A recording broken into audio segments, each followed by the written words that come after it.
If you haven't heard about the Anchor, it's the easiest way to make a podcast. Let me explain. It's free. There are creation tools that allow you to record and edit your podcast right from your phone or your computer.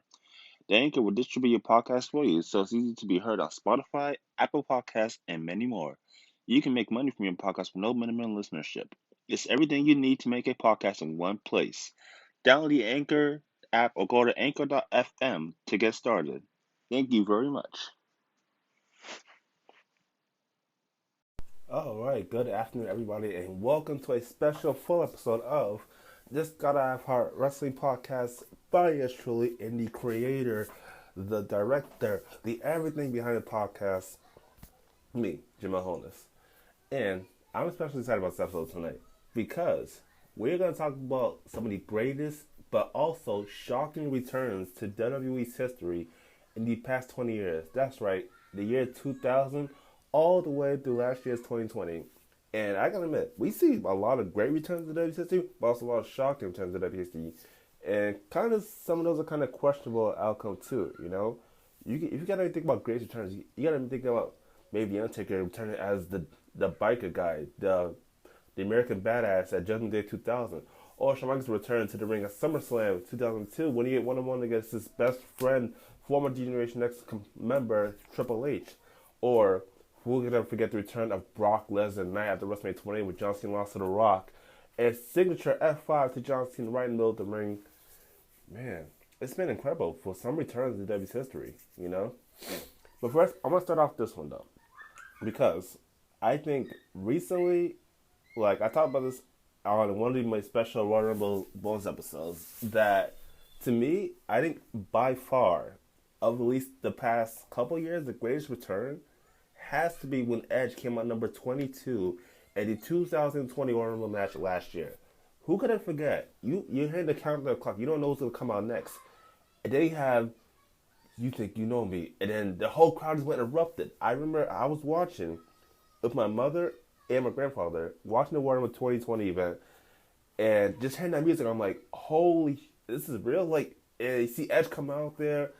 Oh my God, like, it gave me an out of body experience. For me, it was like, holy, it was a holy shit moment. Like, I gotta admit, I love Edge. And to see him, when I watched him retire on Monday Night Raw on April 11, 2011, it kind of sucked. It was a bummer. It ended with the World Championship, too. And then, not knowing that, you know, he was ever going to come back again, because he admitted that he retired, he's done for wrestling for good, and also he comes back at 2020's Royal Rumble in Houston, Texas, and the place just erupted. I'd never heard an ovation like that in quite some time. That was freaking incredible. It really was. Like I gotta admit, it's been a whirlwind phenomenon to see Edge come back here, and I mean look what he did. He has rivalry against Randy Orton. He beat Randy Orton in the last man standing match at the WrestleMania 36 in the Performance Center. You know, I called it the pandemic WrestleMania. You know, I'm gonna call it WrestleMania 36 because there was no fans there. So it kind of sucked, you know. And then, you know, he had this greatest wrestling match against Randy Orton at Backlash in June of 2020 of last year. Even though Edge lost, he got injured. He still came back. And, you know, he came back in Royal Rumble this year, 2021, and he won it. And now, Edge's ultimate comeback, you know, he chooses to face his Roman Reigns for the Universal Championship at WrestleMania 37. Mind you, we are less than, you know, 3 weeks away from WrestleMania 37 in Tampa, Florida at the Raymond James Stadium. And it's going to be amazing. Right now, I heard news that WWE is going to have a 36% capacity, which is equivalent to 25,000 fans at both WrestleManias Night 1 and Night 2. It's going to be amazing. When you hear Edge music come out there, those fans that are going to get tickets to WrestleMania, mind you, tickets go on sale tomorrow, Thursday, March 18th, 2021, and it's going to be amazing. You know, the fans are going to scream on top of their lungs to hear Edge's music come out. It's going to be amazing. It's kind of going to be the same ovation that you heard when Edge came back at 2020 Roman, you know. Only difference is it won't be a surprise. It's going to be expected, of course, but it's going to be amazing. I can't wait, you know. But, man. And for Edge to come back from injury, beat Randy Orton, his former best friend, former Rated RKO tag team partner, come back, win the Rumble from the number one spot, and then to win a championship he's never won before, the Universal Championship. Edge will become a Grand Slam champion. But also to make history like that has to be one of the greatest comebacks ever. At least in my opinion, it will be. So I'm excited to see this. I really am. I can't wait. I'm like, damn, can WrestleMania come sooner? Because I really want Edge to be Roman Reigns, Even though I love Roman Reigns' work as a heel, I did a bunch of stuff about this, comparing him to a heel Brock Lesnar. And I think, for Brock Lesnar at least, this is going to be his first WrestleMania in like, what, I think 8 or 9 years since his comeback in 2012. So it's going to be amazing. It really is, though. And speaking of returns, Edge had to come back from a 9-year injury to the ring. That's a long time to be out the ring for. And it's going to be amazing, so supernatural. If you got to talk about great returns from injuries, at least you cannot forget the return of the Game Triple H. And no, I'm not talking about the SummerSlam 2007 Triple H. That return is okay, but wasn't really as good. The return to Madison Square Garden on January the 7th, 2002, the Game Triple H, even though it was advertised a couple weeks ahead of time, man, when that music hits, and then it comes out, I never heard an ovation of some 14, 50,000 fans in the Garden that night on Monday Night Raw. So excited, so happy to see Triple H back.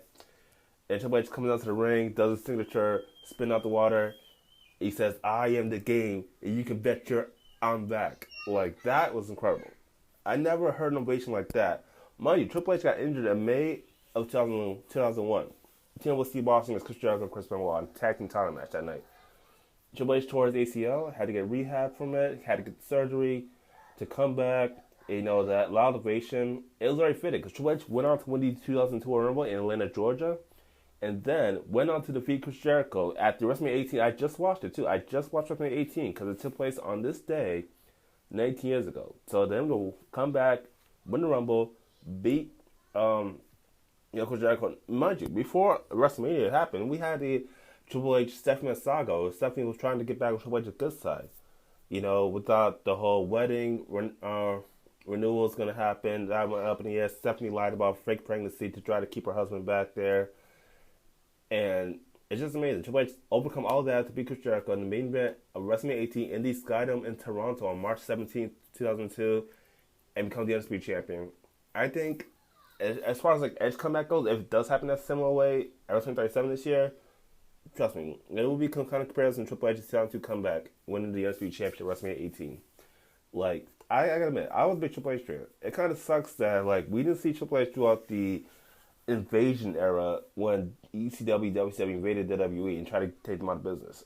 It kind of sucked. So it's guys like Stone Cold, The Rock, Kurt Angle, Undertaker, King, and some other superstars had to at least carry that era on their backs until guys like Triple H, Chris Benoit, such and such. So, but it's really amazing. You gotta really appreciate everything that's happened, Triple H's career to come back from that. Because ACL is a long-term injury. ACL is one of the toughest injuries to ever come back from. And Triple H did it not once but twice.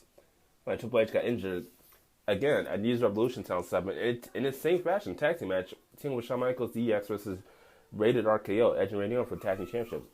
DX lost, and so Rated RKO got the tag team championships that night. Triple H tore his ACL for a second time on his other leg, his left leg.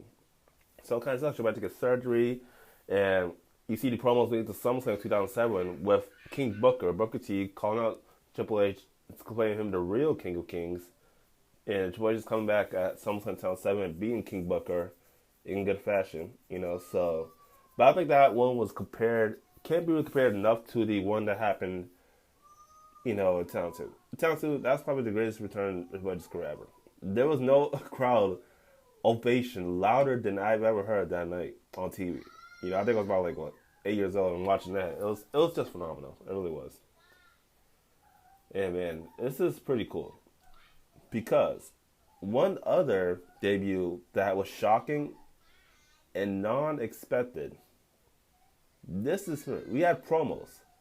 The Undertaker left TV after he was posted to face Triple H in a casting match at SummerSlam, on SmackDown in 1999 September. Undertaker didn't want to refuse it. He told us, man, he walks it out. Basically quit the part of the storyline. So at the same time, it's it's kind of surreal. And for the fact that, it just, The Undertaker. Undertaker. I'm not used to seeing Undertaker on TV for a long period of time, so it's like September of 1999 all the way through April of 2000, there was Undertaker out. Mind you, behind the scenes, he was going through some life stuff, dealing with injuries, so it's like he had to do that. It's pretty surreal. So the thing is that when you have these promos of leading up to the Judgment Day 2000 pay per view, man, of he's here, he's coming back, you don't know who it is, but you really gotta think about it. Like the thing is that you know, for me, it was pretty cool. It really was, you know. Sorry about that, folks. Again, technical difficulties. It seems like I've been having that a lot lately. It's kind of weird, but you know. Anyways, back to what I was saying. Like for the Undertaker not to be on WWE TV for those some 7 8 months, it's pretty weird. So this is where I really got like confused. The whole Judgment Day is coming thing. Of course, I guess it was all about Judgment Day 2000 pay per view event, and it mostly centered around the Rock Triple H main event for the WWE Championship Iron Man match with Shawn as referee. Of course, pretty good match. It's gonna be badass. But I'm thinking like, who else coming? Who else coming? Who's returning? Like, who Judgment Day is it? Is something bad gonna happen to Triple H or Rock or Michaels or whatever? I'm thinking to myself like, it could be a superstar coming back we haven't seen in a while. I'm trying to think. My mind was boggling at this point. I didn't know who or what was even going to show up at Judgment Day. So the thing is, when you see the promo video with the last minute, 2 minutes left in the match, you see Rock hinge with Rock Bottom. Then you hear that promo in the background. Even like Jake Lawler, like, what the heck is that sound going on? And then you hear like a motorcycle, kind of like a motorcycle thing. And then you see this guy in a black bandana, a black trench coat, black leather trench coat at that, and some badass clothes and motorcycle coming down here. I'm like, holy shit, yo, that's the Undertaker, yo. And I was excited, I'm like, what? He's not the dead man, he's a guy in a motorcycle? Like, this was really surreal. Like, this is a whole new thing, the Undertaker. I was shocked, but I was happy to see Undertaker back. I was shocked because he wasn't in dead man clothing. And then, I guess after that, they call him the American Badass, and his change of character, like, this is really badass. I think, I love the Deadman Undertaker, I really do, but I really gotta admit, the American Badass Undertaker has to be my favorite just because it was so damn cool. And then, even though he had the song by Kid Rock at the time, which sucks that WWE blurted it out off the network, but it was so badass that, like, when he came out with the Limp Bizkit Rollin' song, which was actually a song wrote by Limp Bizkit himself, Fred Durst. So it's really amazing. Like the outfit, the character change, the music, the attitude really fit the Undertaker to the team, and it was just amazing. I think, to me, that's one of the greatest Undertaker's returns of all time, and greatest returns all time period. Because nobody expected it. Nobody expected the Undertaker. This was seriously under wraps.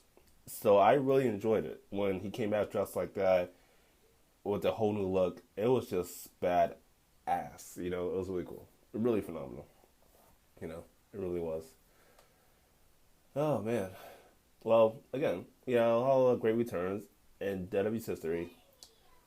But I can't really think of a better return than what people really missed and wanted to see was the immortal Hulk Hogan in February 2003 on SmackDown. I gotta admit, I was a Hulk Hogan fan. It sucks that before that, last time Hogan, he was choked out by Lesnar on August the 8th, 2002. And, Brock Lesnar could say his career, he got a victory over Hulk Hogan on SmackDown. And then, at least when you see the promos, enough promos. I don't think it was in promos. It was just announced that the star makes the turn to WWE, and then you hear Hogan's theme song.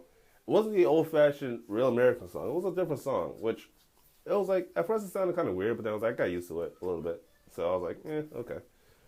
But it was something different, I was happy to see Hogan back, and it was like I said, it was unexpected. There was no promos leading up to it. He just came back on TV just like that, So, yeah. And then he said he was happy to be back. The fans would appreciate it. And then you have Vince McMahon that came out, and then seeing that he's the one that made Hulkamania, so I'm thinking, yeah, it's WrestleMania season. We have Hogan back. We call Vince McMahon interrupting him. I'm pretty sure it's going to lead to a Hogan McMahon match at WrestleMania 19. Like, There was nothing bigger than that. It was really nothing bigger than that. It was phenomenal. It was. So I liked it. I really did. Hulk Hogan returning back, it was pretty crazy. But speaking of Hulk Hogan, though, who could ever forget when Vince McMahon did a promo January 2002 saying that he was going to inject some lethal poison to his company, all because of the fact that, well, actually, I got to talk about two returns here, two different returns. I got to talk about the first one. Mind you, WWE had just defeated the Alliance at the 2001 Survivor Series in Greensboro, North Carolina. They went out of business. WWE stands tall as the number one wrestling company, entertainment company around the world. There's nobody bigger than WWE at the time. Next night on Raw, just as Vince McMahon was about to strip Austin the championship and award to Kurt Angle seemingly had the plan that helped WWE gain the victory that night. But you hear that woo, and then out comes Ric Flair coming down to the ring, stopping that from happening, and saying that when Shane and Stephanie lost, they sold their stocks and custodian to trust, and that the custodian had named Ric Flair as 50% owner of the WWE, meaning that Vince and Ric Flair were now business partners, co-owners of the WWE. I can imagine for Vince that's a cold thing in hell. Literally cold thing in hell. Hell had freeze over at that time. So, to now get even, he wants to bring back three of the guys that damn near killed, actually, I don't know, damn near killed, that's not necessary, pretty much obliterated WCW back in 2000, 2001 before it went out of business. Three guys that stand for the disgrace, annihilation, and carnage. Three guys that only go by the black and white colors. And you're thinking to yourself, what is that legal dose of poison? Out comes the NWO. And specifically, No Way Out, NWO, those three letters were deemed for that event. They came out, and I remember like Scott Hall, Kevin Nash pick up the mics and saying that they want to come back to be good guys for them, want to prove themselves in WWE. And of course, Hulk Hogan, who had been WWE before, mind you, Hogan had headlined the first 9 WrestleManias. First 8. He just made it come out WrestleMania 9 and swooped in Bret Hart's moment to take the championship, which kind of sucks. But, he's come back. These guys saying they want to be good. They want to do stuff for the fans and all that. I think that was a load of bull, considering what they did to Austin, costing him the championship against Chris Jericho that night. No Way Out time too. But to me, it was like, it's like a shocking return because nobody really expected the NWO, out of all people, to be in the WWE. And then it happened. I think at that time, hell really froze over. But like I said, if not for that, we wouldn't have gotten Scott Hall, Steve Austin WrestleMania. If not for that, we would have got the Rock Hogan Ultimate WrestleMania Challenge. It was just really cool. So the NWO come back did actually do some good things with WWE. As far as WrestleMania goes. And believe me, after WrestleMania, watching WrestleMania 18 just now, and seeing the Hulk Hogan Rock match again, like I did 19 years ago, is still in my mind one of the greatest matches of all time. Especially the end where Hulk and the Rock shaking hands, Hulk Hogan leaving the NWO, returning to red and yellow, posing for the fans, and just walking with the Rock that night in Toronto. It's just an awe-inspiring moment. It's like wrestling moments are lived for like that.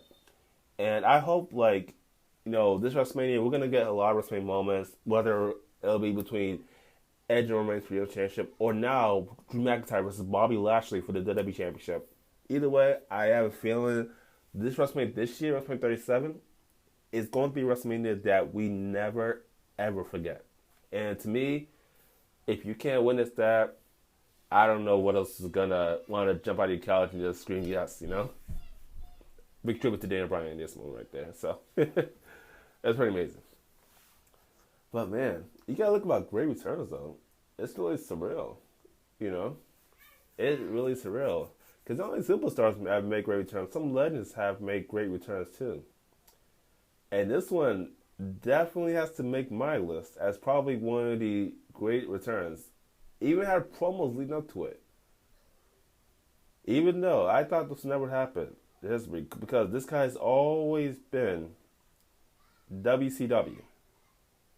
To me, as far as the new era of WWE goes, from 2012, 2013, and so on, to now, this has to be a shocking one. If you go back and watch the 2014 Survivor Series, go back to the last moments where you see Dolph Ziggler and Seth Rollins fighting one-on-one. George interferes, beats the referee, pedigrees Dolph Ziggler. Then you hear that crow, and then the lights go dark, lights go out, they dim, and then you see Sting's picture, his face, up on Titantron, and Sting comes out. Believe me when I say it, as a fan, I never expected Sting, out of any legend that's never been done before, to show up in WWE, gets that face-to-face conversation with Triple H, hits the Scorpion Death Drop on Triple H, and it helps Ziggler beats Rollins as Team Cena beats Authority, the Team Authority that night, to make Authority lose power for good and leave the WWE. Like, that was so surreal. For Sting to come here and just make everything right, that has to be one of the top 5 return moments of all time. Come on now. It really has to be. This was so cool. I loved it. I really did. Sting, coming back, was so surreal.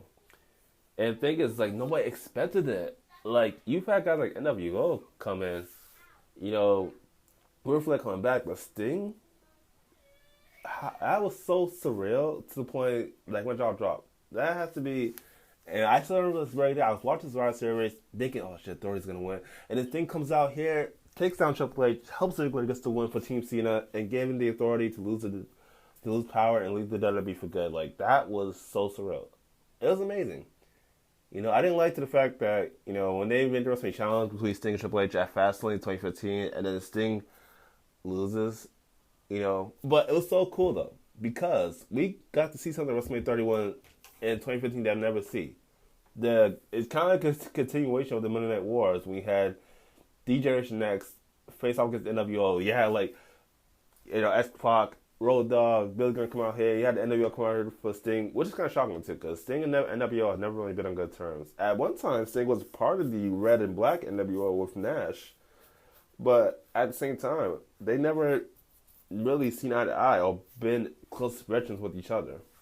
So again, it was pretty shocking to say the least, and even though Triple H had beat Sting that night, which again sucks, because Sting should have gotten a victory in my opinion, but who goes around comes around, I guess. So, but yeah, Sting, definitely, man. Definitely one of those greatest returns of all time. Another great return that led to the promo.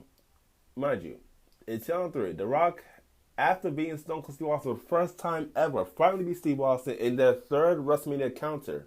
Steve Austin's last match, he's going to Sunset. The Rock is here next night at Raw talking. He's beating everybody, and there's nothing left to do. He just wants to go. And it kind of sucks, because I didn't want The Rock to leave. Even though he's bad guy, I still love The Rock, either way. And then you hear that music.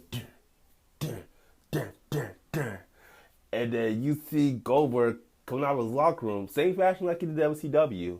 Wherever we knew Goldberg was coming at the WWE, we just know that he's coming back on this Raw. Because he was technically supposed to return at the 2003 Backlash pay-per-view in Worcester, Massachusetts. But he came back on at Raw, had this special entrance, came out here, went face-to-face with Rock, and he uttered those words. So you want to know who's next? You're next. And then he just spins Rock out of nowhere. Like, oh my god, that moment was so freaking cool. Like, damn. And then I guess we made it official. We knew that from that moment, The Rock and Goldberg was going to face off with the ultimate mega challenge of Backlash. Like, it couldn't get any bigger than that. It was like, The Rock had beaten everybody. You have not beaten Goldberg. But then Goldberg wasn't WWE up until that point. So it was pretty damn cool to see that. I loved it. I really did. Well, let's take a break here. When we come back, we'll talk about some other great returns. And special return that happened on the Valentine's Day 2011. I'll give you a hint. Wink. Eyebrow. All right, let me not give you any more clues. But we'll be right back here. This is Message by Anchor.fm. All right, welcome back to the special full episode of the greatest returns and shocking returns of the past 20 years. I have been a fan of great returns. Pretty surreal at it too.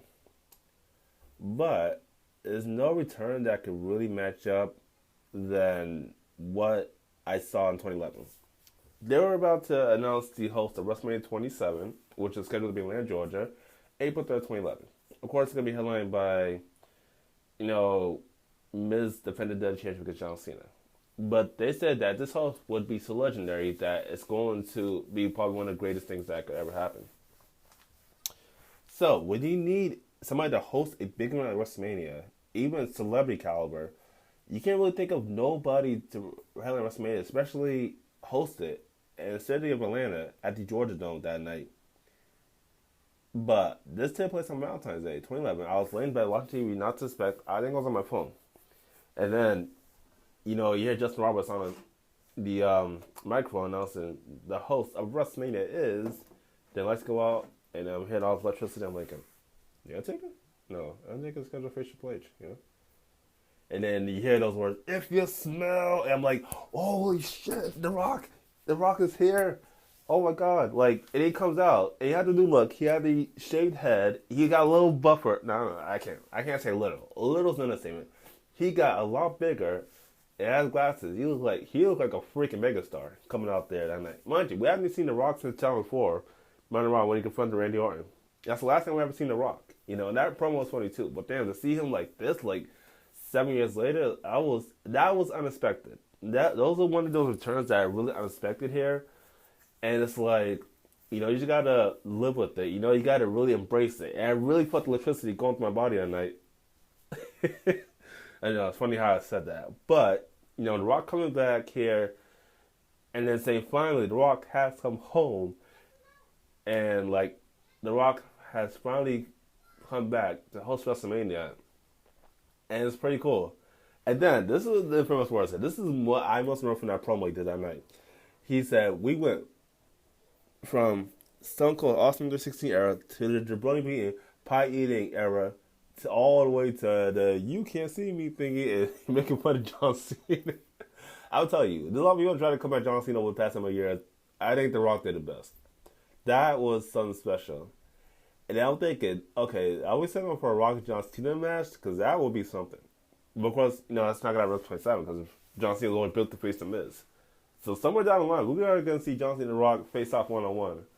But that was the first shot fired when The Rock came at that night. Unexpectedly, nobody had an idea that he was even going to be hosting us, let alone come out to WWE itself. But that promo, man, would just make it fun. John Cena's multicolored shirts look like a big fat bowl of fruit pebbles. That had me like rolling on the floor.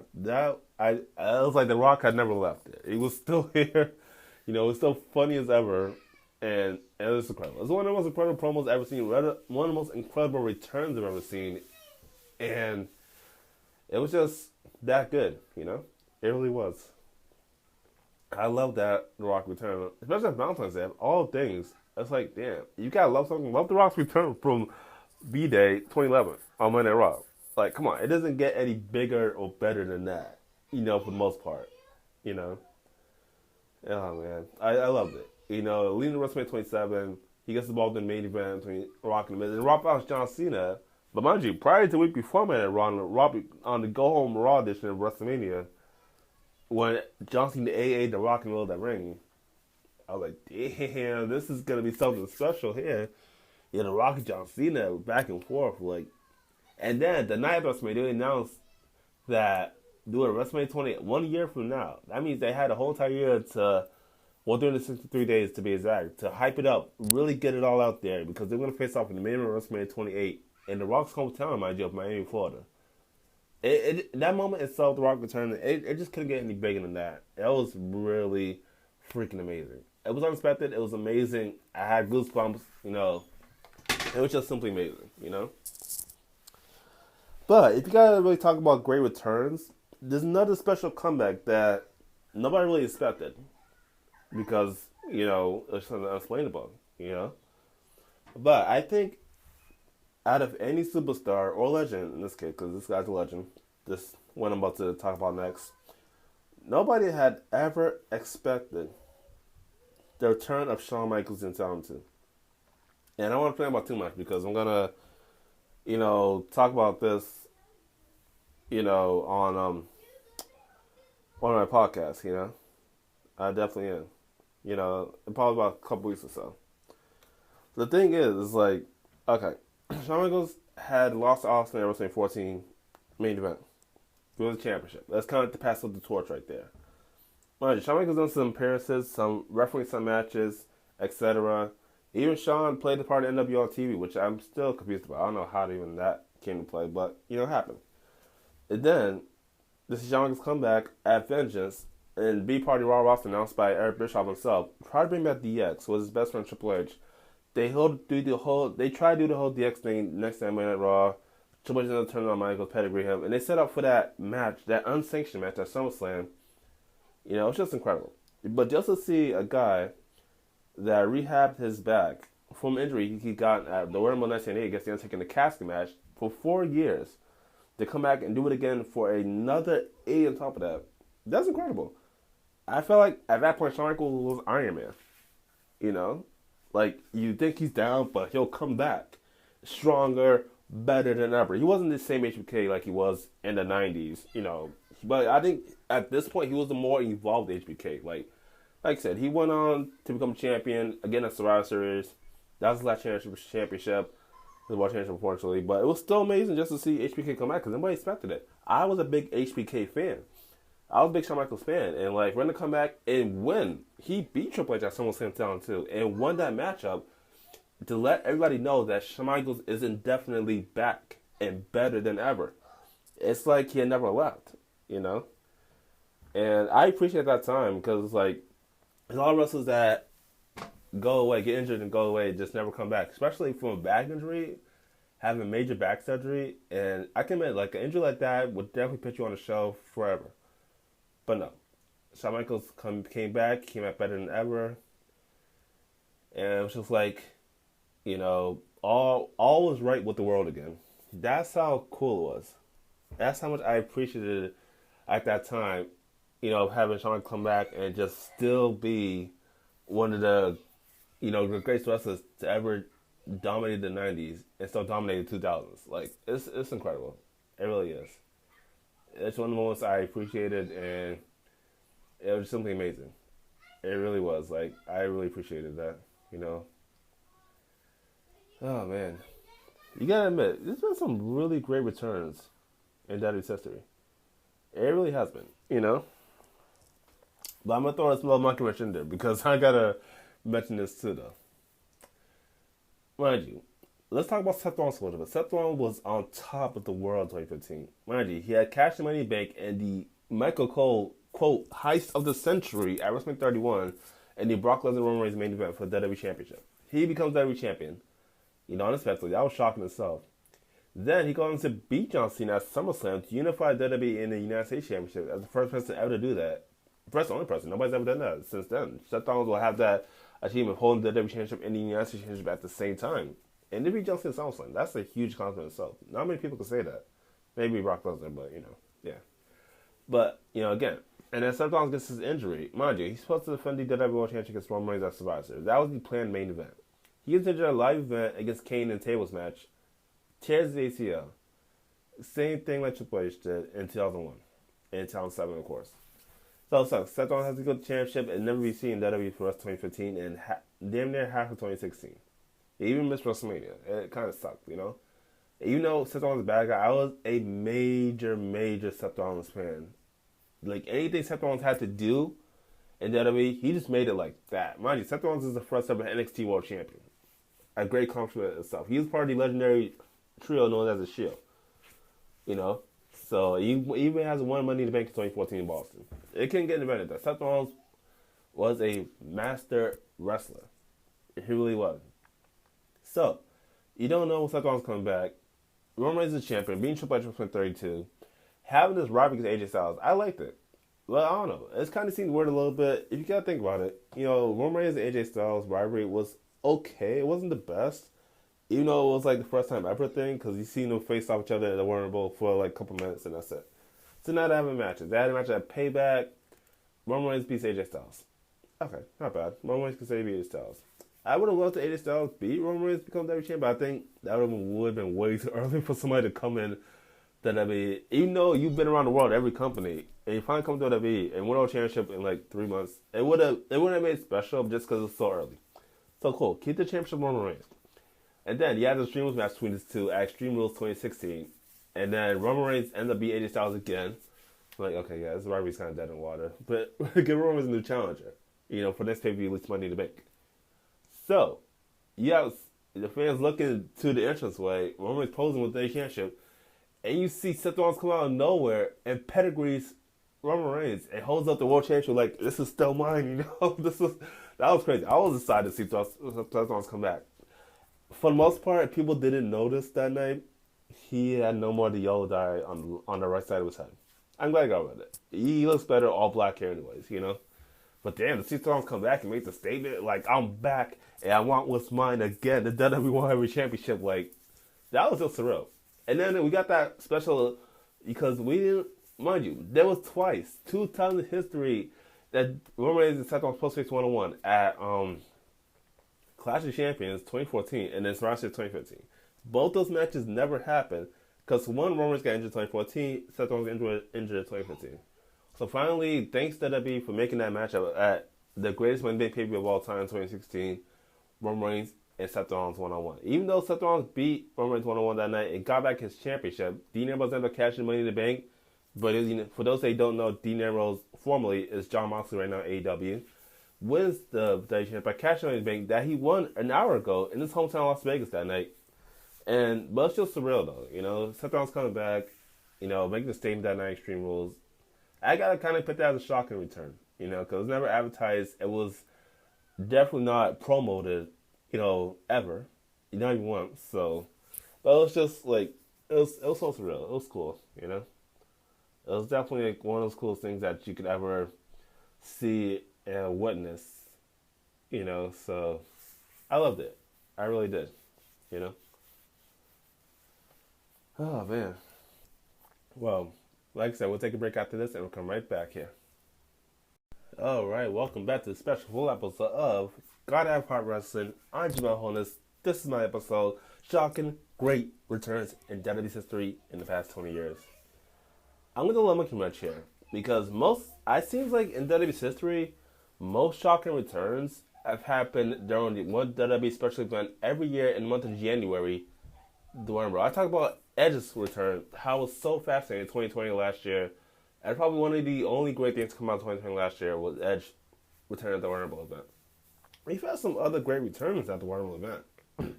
Mind you, there was actually two that happened in the 2011 Warner match, which was deemed the biggest Warner match of all time with 40 superstars. One was Booker T coming back. That was unexpected. Mind you, Booker T was in TNA Wrestling when he debuted in 2007 all the way to 2010. So Booker T was even a TNA Legend Championship, which is championship he made up on his own, became champion. He dropped to AJ Styles at Destination X 2009. Really amazing, Booker T, I love the TNA career. It was actually pretty refreshing. It was like seeing the younger Booker T there, He wasn't as old, but he was in his character. He was doing a damn sharp good job of it too. So when he came back in WWE Rumble as a surprising entry, and then I had goosebumps. I was experiencing something. I was like, oh shit, Booker T's back, He even tried down with the Nexus before he got eliminated, sadly, but it was still cool to see that, But also another return that happened that night, this was mind-boggling, to say the least. The return of Kevin Nash, but not as Kevin Nash, as Big Daddy Cool Diesel. That was freaking incredible. You came out with Diesel attire on the big black glove, and it holds up hands and he's like, yeah, oh man, that was cool. I'm a big Kevin Nash fan. I'm a big Diesel fan. Former tag team champion, WWE champion, all in 1 year. He was WWE champion in 1975 for damn the entire year, and he was just dominant. Who can't love Kevin Nash? He was NWO, Wolfpack, Black and White, Diesel. Kevin Nash is overall cool. He will be one of my favorite wrestlers of all time. He really would be. So for him to make that return 2011 match and just dominate the people there, it was funny because we watch that match, you go back to it again and watch that match, you will see the face of the stars that are in awe and shock because he's come back, he's here. Oh my god, it was so funny to see, especially look on Kofi Kingston's face. That was pretty surprising as well. You see that camera flash on his face and then you see Kofi Kingston looking shocked and all. That was damn sure cool. It really was. I really appreciate it, I really did. Oh man. Speaking of this one, this was huge itself. I'm going to put this on this list. well, my matching list, but you know, the return 2008 Royal Rumble, 2008 Madison Square Garden. You see Triple H, Patrick Umaga. You're gonna hear number 30 come out for a second. We hit, then pause like a second, and you hear, and then you see, yeah, Jim Ross saying, "What the hell? Oh my God, it's John Cena." John Cena's back in 2008 Royal Rumble matchup. He's down like throws a chop girl, throws a Khalid, throws out Mark Henry. And then you see the final three between John Cena, Batista, Triple H there. Batista eliminated by Triple H. Then you see that final two, John Cena and Triple H looking eye to eye. Who was going to go to WrestleMania 24 main event? And John Cena wins. Oh my God. It's a really good thing to make a turn of Rumble, but to win it at the same time, that's what John Cena did. I think John Cena was probably the first person to make a turn to Rumble and then win it. So it was pretty surprising. There was no point leading to that. Mind you, John Cena had gotten injured in 2007, October 3rd, by Randy Orton with the RKO announce table. His pectoral muscle, torn in half. He had to get immediate surgery repaired, and for those kind of injuries, it takes about 6 months to a year to recuperate and heal. That was the fastest timeline I've ever seen anybody come from an injury. It's like as little as 3 months it took for Cena to come back there, and it was really amazing. For me to witness that, even though I wasn't really much a big John Cena fan, I wish Triple H had won that World Rumble 2008, but I was like, it's kind of fitting. John Cena wins it. Okay, I guess that's cool. It's not the end of the world. It's not too bad. Overall, I was just happy to see Cena back. So yeah. But damn, all these shocking returns. Oh, and who could ever forget? 2 years later, 2010, number 29 comes out. You think you know me? Edge comes back here, mind you. Edge tore his Achilles heels in 2009. While he was tag team champions with Chris Jericho. Chris Jericho got to find a partner. He chose the Big Show. Jericho, cool tag team. And of course, getting over match 2010, and then you hear that music come out, and the look on Chris Jericho's face, because proclaiming that on his Slam Series 2009, him himself saying that he's glad Edge got injured, so he found a new tag team partner, Edge, which is bigger and better than Edge ever was. I knew from that point on, okay, I think they're going to set up a Chris Jericho Edge rivalry. Edge surprisingly, shockingly comes back in 2020 Rumble and wins it too. Then basically pulled a Cena, so it's pretty amazing. Edge had a lot of beard. I don't know if you noticed that night. Edge had a really big beard. I think it's probably the biggest beard I've ever seen. So, but he still looked good. He still looked in good shape. I mean, hell, he looked at Batista, Chris Jericho, and Cena to win. Who could ever say they've done that? But man, it's just a reason why so much great returns are so cool. It's like when you look back in past 20 years in WWE's history, and you think about those great returns, and it's just like unexpected, shocking, and it's just really amazing, how much of these great returns that you can see, and then probably like never pan out again. It's pretty amazing, and oh man, oh, that's the end of this episode, peoples, and tune in next week.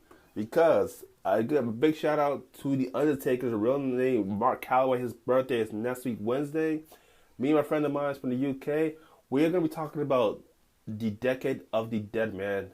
Well, not Decade Dominance, the Dominance of the Dead Man. We're going to be talking about The Undertaker's greatest specialty matches, whether it was Hell in a Cell, Casket, Buried Alive, No Holds Barred, No Qualification, anything, whatever The Undertaker has been involved in throughout his 30-year career. We're going to talk about that next week. The Undertaker's birthday, March 24th. You're going to listen to this episode. It is going to be one of the best ever. I can't wait. I'm anticipating. And don't forget, we are about a month and a half away from my YouTube debut, April 28th, live on YouTube. We're going to talk about, actually, let me not spoil that just yet. But like I said, tune into YouTube, live broadcast of me doing a podcast. It's going to be incredible. I can't wait. Follow me on Twitter, Instagram, Facebook. Look up my name, Jamel Holness, JAMEL.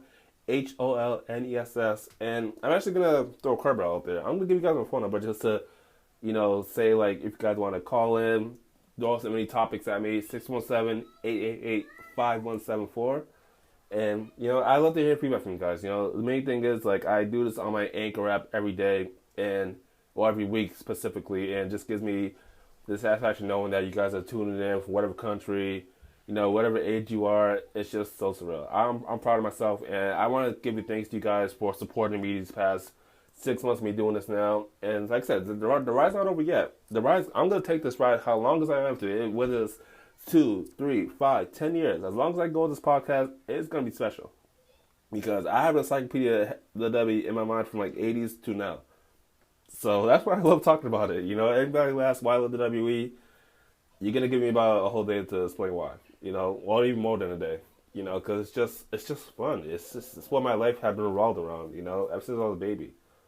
Good thanks to my mother, of course. But it's like one of the greatest aspects of my life. I love my kids, love my fiance. Gonna get married soon, hopefully. Whatever this pandemic lets up, but yeah, it's just something that I love in my life right now, and that's thanks to WWE for providing me with those great lifelong moments and those memorable moments that I'll never forget. I'm pretty sure you fans are never gonna forget either. But thank you guys, and I'll split my guts out to you right now. I hope I'm not too embarrassed. I don't think I am, but But yeah, thank you guys, and I hope you guys have a good night. I'm gonna get some rest. Hopefully I might get a little more before they go to bed.